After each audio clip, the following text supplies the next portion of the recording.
I'm Lisa, and stepping into that party was the last place I thought my world would turn.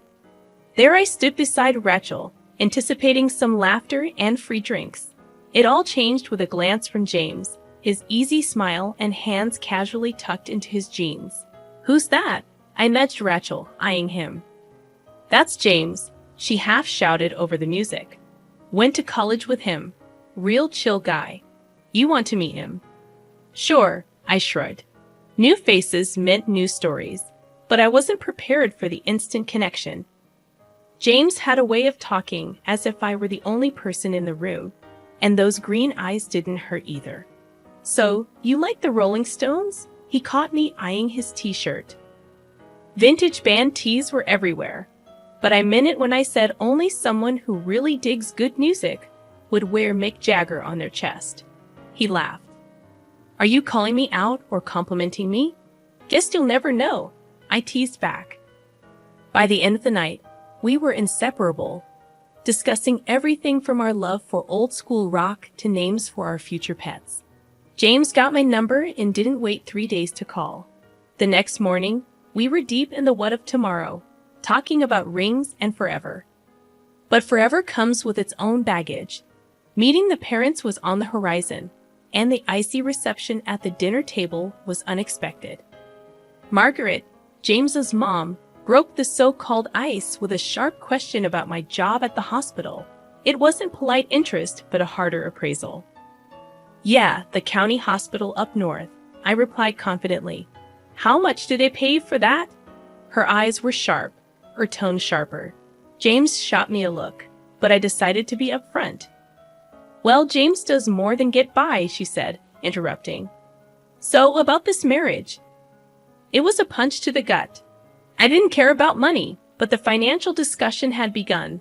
His dad chimed in, and the tone for our commitment was set. Tough, not all sunshine and romance. But it was real, and real was something I could work with. Our wedding was simple, fitting in a matchbox. No fanfare, just him, me, and a couple of signatures. In the beginning, we were a team, tackling life from our small joint command center, his old house. We set up a system, half on everything, shared chores, and even cooking together. There was comfort in the routine, in knowing what to expect when we got home.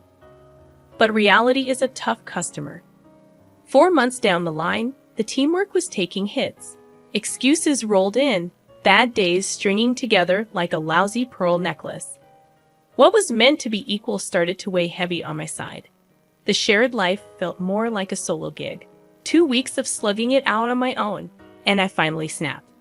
I wasn't one to make a fuss, but living like this was unbearable. I confronted James, who walked in with headphones on, oblivious to the mounting tension. "James," I blurted out, unable to hide the annoyance in my tone. "What happened to sharing the load?" He looked at me, genuinely confused or exceptionally skilled at acting. "What are you on about, Lisa?" he asked, pulling off his headphones. "I spent nearly an hour scraping your dried-up yogurt off the coffee table this morning. It's like living with a toddler," I complained. He just shrugged, a nonchalant gesture as if he didn't have a care in the world. "Chill out, will you? It's just a bit of a mess." "A bit of mess?" I called it quits. I stopped picking up his dirty socks, stopped doing his laundry. It was petty, but I was at my breaking point. Of course, that's when Margaret, his mother, decided to pop in unannounced. The perfect storm. "Look at this place," she said, her nose crinkling as if she'd found a rotten egg. I tried to keep cool, offered her tea, but she was on the warpath. "James, this is no way for a man to live," she said sternly, eyes fixed on me. "I didn't raise you to be living in a pigsty." I took a deep breath, trying to keep my voice steady. "Margaret, it's a 2-person job, and I've been doing it solo." "I'm not his maid. You're his wife," I retorted. "A wife keeps a clean home?" She snapped back, missing the irony that I too had a full-time job. I felt my face flush with anger. "And what does a husband do, Margaret?" I snapped back. "He's the breadwinner," she hollered back, missing the irony again that I too contributed financially. Margaret stormed out, slamming the door, leaving me and James in the rubble of our domestic battlefield. James, knocked down a notch at work, came home that day, dumped his keys like they were made of lead. "They're cutting back," he said, the words hanging heavy. "I'm off the management track." Just like that, he decided he wouldn't help with the bills anymore. Suddenly, it was all on me. I banged pots and pans like they owed me money. "Why are you making such a racket?" he asked, picking at his beer label. "Someone's got to pay for those beers," I snapped, "and keep this place looking half decent." The ensuing conversation was like a round in the ring. "You expect me to chip in after a day like today?" he shot back. "Yeah, James," I said, not backing down. "Because I had a cakewalk of a day, right?" He had no comeback for that. Just took another swig. "We had a deal. We share this, remember?" I said, standing in front of the blaring TV. "A deal doesn't hold when things go south," he said, not even looking at me. I stood in front of the screen. "So, what? I'm supposed to just smile and nod and keep the house like some 1950s sitcom mom?" I glared at him. "You wanted a partnership. Here it is. This is life. Deal with it," he said, thick and toxic words hanging in the air. Ignoring the problem wasn't going to make it vanish. "We're supposed to be in this together, and that means not ditching out when it gets tough," I argued. "I didn't ditch out the job, did I?" he muttered, barely audible over the TV noise. I turned off the TV. "We'll see how long we last, if this is how it's going to be," I said, and silence filled the room, as thick as the dirt I'd been cleaning all day. He looked away. I stormed off to bed that night. No more words, none that mattered anyhow. They were all bitter, spat out with more hurt than real heart, but they stuck with me like thorns in my side. The tension in the house was like walking into a wall of ice. Barely a word was passed between us without a sharp edge. James had taken to eating his meals alone, delivered by Margaret with a thud at our door, the plastic containers hitting the wood like the gavel of a judge passing sentence. "So, what are we having tonight?" I asked, poker-faced, as James marched past me, Margaret's cooking in hand. "Does it matter?" He barely glanced my way. "It's not like you're eating." It was true. I didn't have the stomach for food, not for what was in those containers. It was more than lasagna or stew. It was a heavy dose of rejection served up by Margaret, seeping into every room of the house. Then Granny B called, cheerful and active. I could almost smell her lavender perfume through the phone. A visit from Granny could turn a place upside down. And that's what I sorely needed, a gust of fresh air. "I'm packing my bags, baby girl," she chuckled. But I heard the steel underneath, a resilience that had gotten her through tougher times than this. "I need to see your life." I broached the subject over dinner, a silent affair with the clinking of cutlery replacing conversation. "Granny B wants to visit," I said, dropping the bomb without preamble. James paused mid-bite, his eyes hardening. "Here, stay with us," I nodded, gripping my fork like a lifeline. He shook his head, speaking with his mouth full, forgetting manners existed. "No chance. Margaret wouldn't like it. Since when do we schedule our life around your mother?" The boldness of my words surprised even me. Margaret's voice sliced through from the doorway. "Since it's our house, girl. You just live here." The unfairness choked me like a noose. "Your son and I are supposed to be building a life together, Margaret." She snorted. "A life? You called us a life. Look at you two. I bring him food because someone needs to take care of my boy." James stood up, his chair scraping back like a scream. "And that's how it's going to be. No visits, no changes. It's settled." I looked between them, the mother and son, feeling the outsider tag slapping against my chest. "It's settled because you say so. What about what I want, what I need?" "You need to understand that things are the way they are." James shot back, red flushing his cheeks. "My house, my rules." The ache spread from my heart to my fingertips, but I squared my shoulders. "It's also my home, James, or at least it's supposed to be." He had no answer, just the hard line of his jaw, telling me the conversation was over. But nothing was settled. Granny B would come, somehow. I'd make sure of it. For the first time, I wanted the battleground. If they wouldn't budge, neither would I. There was fight in me yet, and the freeze in the house would need my fire to thaw it, whether they liked it or not. For the third month in a row, James did not contribute his share to our family budget. I was carrying everything, the house, the groceries, and even his damn beer. We had a fight, the last straw. James and I stood facing each other, our words sharp enough to slice through steel. The room felt smaller as the tension grew, air thick with resentment saved up from months of silent battles and unspoken words. "I don't want you as my wife," James said, his voice dripping with finality, signaling the end of everything. It didn't come out as a shout. That might have been better. A shout I could have responded to with fury. Instead, it was a low hiss, a deflating tire's last breath, leaving behind silence that echoed louder than any scream. "I don't want to be where I'm not wanted," I countered with as much steadiness as I could muster, despite the tremor within. He didn't stop me as I started to pack my bags. Each piece of clothing folded felt like a piece of the life we'd built being tucked away, rendered insignificant. I headed to the door, my suitcase a loyal companion trailing behind me. James was still standing in the center of the chaos, the eye of the storm that had hit us over and over until we'd broken into scattered pieces beyond collection. He didn't move, didn't try to stop me. The door closed with a click, much too gentle for the ending it represented. Outside, Granny B was in her old dependable car that smelled of leather and peppermint. Leaning over to open the passenger door, I heaved my suitcase into the back and slid in beside her without a word. "All set, dear?" Granny asked, her eyes soft but her voice strong, a rock in a swirling sea. "Yeah, I'm set," I mumbled, buckling the seatbelt over the hollow feeling in my chest. Granny B didn't start the car right away. "Heck of a fool," she said flatly, adding an expletive that would have made a sailor blush. I choked out a strange chuckle. "Well, it's true."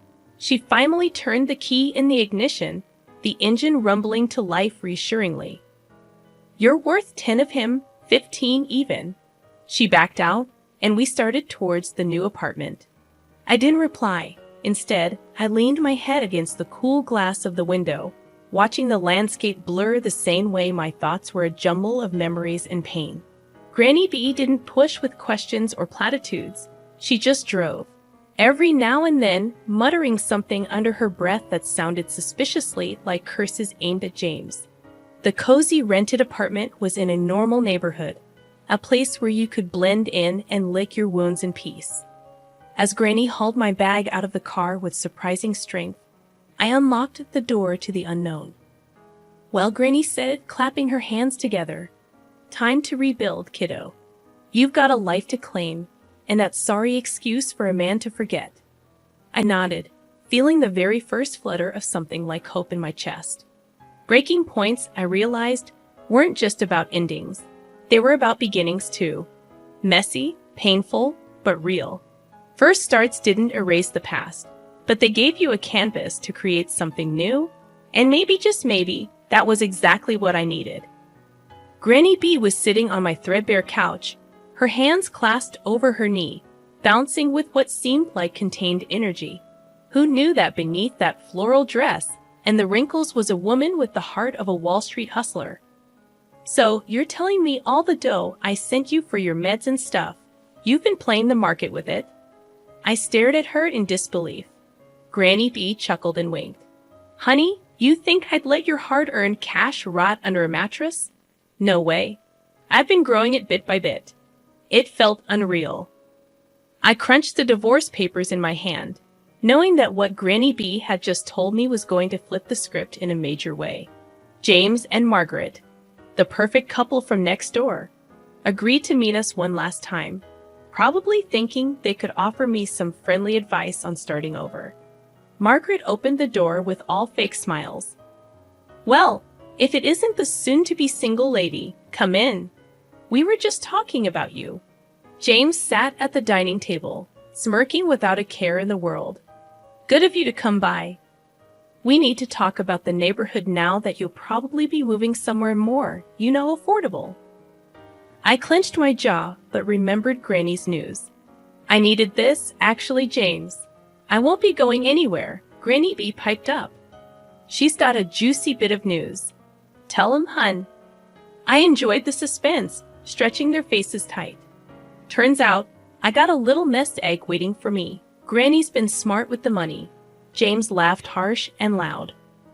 What, did you win the lottery or something, Granny B? Granny grinned, sharp as a tack.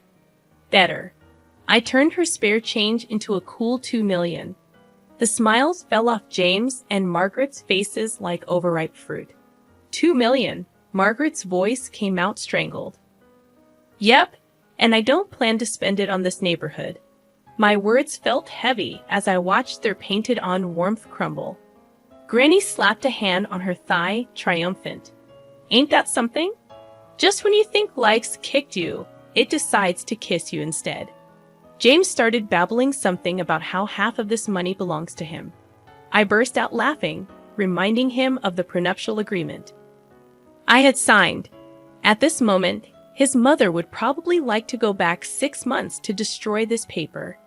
James and Margaret sat in silence, looking at us with puppy dog eyes. I couldn't help but relish the irony. We didn't linger much longer. There was nothing left to say. As we walked out, Granny B draped an arm around my shoulders. So what's first on the millionaire to-do list? She asked, squeezing me tight. First, I'm getting an ice cream, a big one with all the fixings. I said, the future suddenly bright and wide open.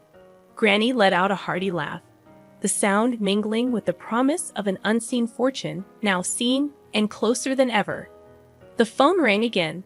I was pretty sure it was James trying his luck once more, but this time it went straight to voicemail. I had stuff to sort out and no desire to entertain that mess.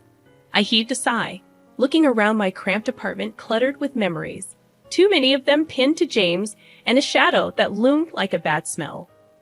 Grandma, with her sharp eyes and a non-nonsense attitude, was right as rain. Why do you even keep that thing on? Grandma gestured at the phone with a scoff, busy shuffling through a pile of real estate listings. I shrugged and tossed the phone on the couch.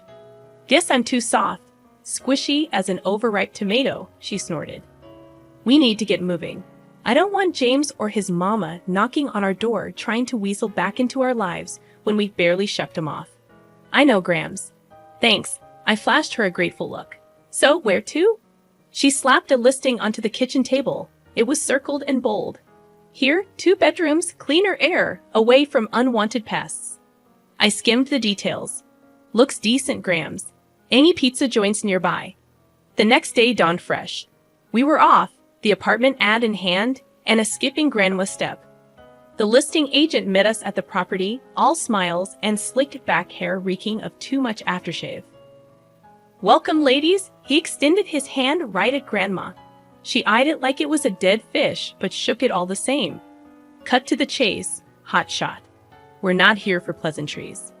I bit back a laugh as the agent's smile twitched. Of course, of course. He quickly unlocked the door. This way, please. The place was a gem compared to where we were. Good light, clean floors, and the air didn't hold any of James's cologne. Grandma handled it like she was born in a market stall. The price dropped. Terms changed. By the time we walked out, the agent looked 2 inches shorter. The move went smooth. Neighbors were quick to say hi, a couple of them inviting us over for beers and a barbecue. They asked about my story, but I kept it simple. I was done letting my past hitch a ride. The new place shaped up nice. I continued to work as a nurse, and Grandma found her corner for knitting and gossiping with Mrs. Ham from next door, who had more sass packed in her tiny frame than anyone I'd ever met. One evening, I grabbed a pizza from the new joint, of course, and headed home. As I flipped open the box, the steam carried that cheesy aroma up, and I couldn't help but smile. So we settled in, me and Grandma, our little team, the taste of fresh starts and thick crust pizza in the air, laughter from the neighbor's yard spilling in through our open window, and a sense of peace finally making itself at home. James and his empty promises faded into the background noise, just like the buzz of the city we'd left behind. I was looking forward, and the view was pretty damn good.